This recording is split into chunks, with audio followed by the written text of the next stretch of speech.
자, 그러면 70인역이란 뭐냐?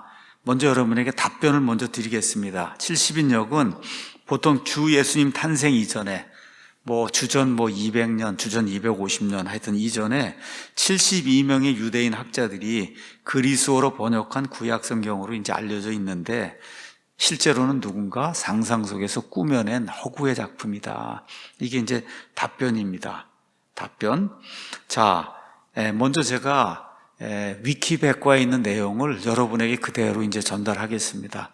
네이버든지 가셔서 70인역 하고 치면은 그럼 영어 위키백과도 나오고 그다음에 우리말 위키백과도 나와요. 제가 여기 써놓은 건 우리말 위키백과에 있는 거를 그대로 가져다가 여러분에게 이제 보여드리는 겁니다.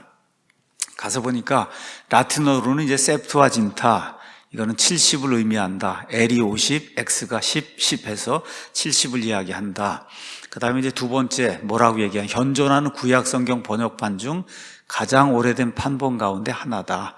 이제 위키백과가 이제 그렇게 이야기하는 거예요. 아시는 것처럼 위키백과는 여러 사람들이 알고 있는 그런 것을 공통적으로 인정하는 그런 사실을 이제 그 안에 이제 기록을 해 놓은 겁니다. 기원전 300년경에 고대 그리스어로 작성되었으며 현대에 제작된 많은 기독교 구약 성경의 원본으로 사용되고 있다. 그러니까 지금 현 시대 NIV니 그 다음에 ESV니 이런 데 가서 맨 앞에 가서 보시면 70인역을 참조해서 번역을 했습니다. 이런 내용이 그 앞에 이제 나온다 그 얘기예요. 기독교에서는 정경에 위치해 있으며 신약 성경에서 구약 성경 인용 본문으로 사용이 됐다. 이 얘기는 무슨 얘기냐면 예수님이나 사도들이 구약 성경을 인용할 때 히브리어 성경을 사용하지 않고 이 septuaginta라고 하는 70인역 그리스어 성경을 인용을 했다. 이렇게 이제 학자들이 주장을 한다는 거예요. 자, 그 다음에 이제 다섯 번째는 히브리어 성경을 정경으로 인정한 유대교에서는 정경으로 취급하지 않는다. 히브리 유대인들은 이거는 성경의 가치가 없다. 이렇게 이제 그렇게 한다는 거예요. 이게 지금까지 알려진 septuaginta에 대한 이런 그 팩트입니다.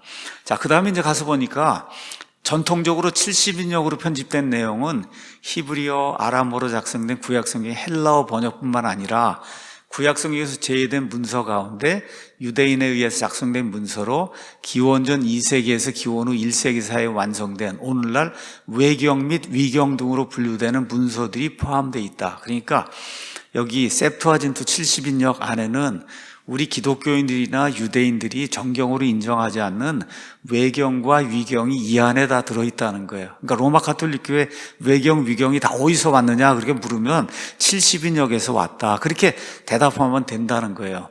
현존한 70인역이 여러 사본들을 몇 개 이제 파편들이 있는데 기원전 3세기경부터 복잡하게 전해져 내려오던 사본들을 오리겐이라는 사람이 헥사플라에서 집대성하여 편집했다. 자, 여러 가지 이제 파편들이 있는데 AD 200년 이제 넘어가면 오리겐인 사람이 등장하는데 이 사람이 집대성에서 그래서 편집을 했다. 이게 또 역사적인 팩트예요. 그러니까 헥사플라가 나오면 그 다음에 또 하나 70인역이 나오면 그럼 오리겐이라는 사람이 이 모든 것을 이룬 장본인이다.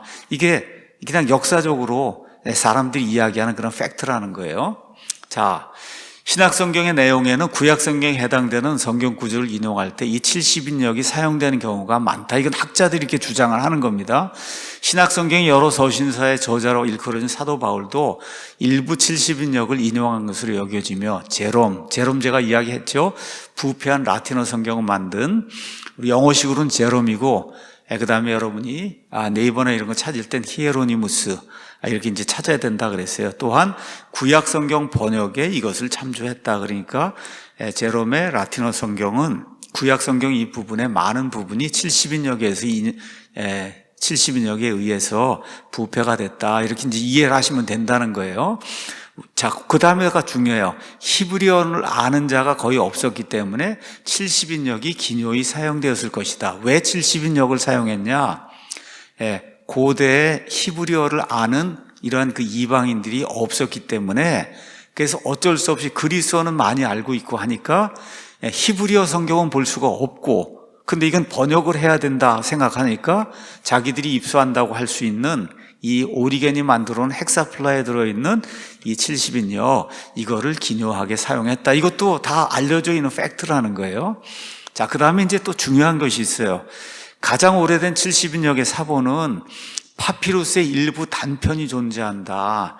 몇 개 없어요. 부스러기 몇 개뿐이. 그런데 실제로 완전하게 이 70인역을 담고 있는 사본이 있다는 거예요. 그게 무슨 사본이냐? 바티칸 사본, 시내 사본, 알렉산드리아 사본 등 4, 5세기경에 거의 완전판의 사본이 현대에 남아있다. 이게 무슨 얘기냐? 70인역이라고 하는 그리스어, 이거는 파편뿐이 안 남아있는데 이것들이 결국은 어디에 지금 다 들어있는 거냐 하면 로마 가톨릭교회 바티칸 사본, 그 다음에 시내 사본, 그 다음에 알렉산드리아 사본, 말 그대로 현대 모든 그 역본들의 근간이 되고 있는 부패했다고 우리가 생각하는 소수본문, 그 사본들 안에 이것이 거의 그대로 완전하게 들어있다. 지금 이게 위키백과가 지금 이렇게 팩트를 우리에게 이제 알려주는 거예요. 자, 그 다음에 이제 가서 보면은 기독교 구약 성경은 39권인데 70인역에는 39권 외에도 다양한 외경과 위경이 이제 들어있어요.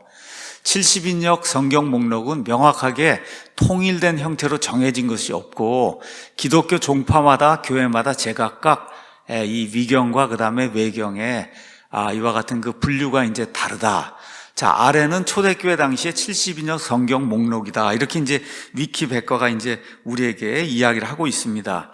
먼저 에스더 다음에는 에스더 부록서라고 하는 게 있고, 그 다음에 유디서, 그 다음에 토빗, 그 다음에 마카비 1서, 마카비 2서, 이렇게 이제 또 이 위경 이런 것들이 이제 들어있고, 시편 지난 다음에 솔로몬의 아가, 그 다음에 솔로몬의 지혜서라고 하는 외경이 들어있고, 벤시락의 집회서라고 하는 그런 외경이 들어있고, 구약성경 이제 다니엘 끝난 다음에는 마카비 3서, 에드라서 1서, 2서, 그 다음에 바룩서, 수산나, 벨과 용, 그 다음에 세 청년의 노래, 므낫세의 기도, 예레미야의 편지, 에녹 1서, 에녹 2서, 에녹 3서, 시편도 150편이 아니라 151편까지 해서 이런 위경과 외경들이 다 어디에 들어있냐 하면 70인역에 이제 들어있다는 거예요.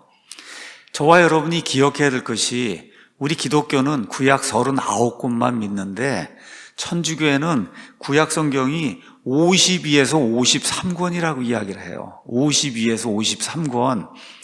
여러분 이해하시겠죠? 우리는 39권밖에 없어요. 근데 여러분이 천주교 공동번역 성경에 이런 데 가면은 구약 성경이 52권으로 아니면 53권으로 구성이 돼 있어요. 어디서 나온 거냐? 외경 여기 70인역에서 나온 거예요. 70인역. 여기 위경과 외경이 다 여기에서 이제 나온 건데 이거를 로마 가톨릭 교회에서 이걸 사용하지 않고는 마르틴 루터의 종교 개혁을 이길 수가 없기 때문에 그래서 자기들의 모든 전통 하고 있는 이런 것들이 다 뭐라 그럴까 위경 외경에서 나온 이런 전통이기 때문에 이거를 구약 정경에 집어넣지 않으면은 자기들의 교리가 설립이 되지 않기 때문에 그래서 트렌트 종교 회의에서 이런 것들을 다 구약 성경에 정경으로 인정하는 그와 같은 일들이 이제 생기게 된 거다. 자, 그 다음에 이제 가서 보니까 위키백과가 또 뭐라고 얘기하냐. 기독교가 70인역을 자신들의 경전으로 삼는 것에 대해서는 이러한 일을 우리가 알아야 된다.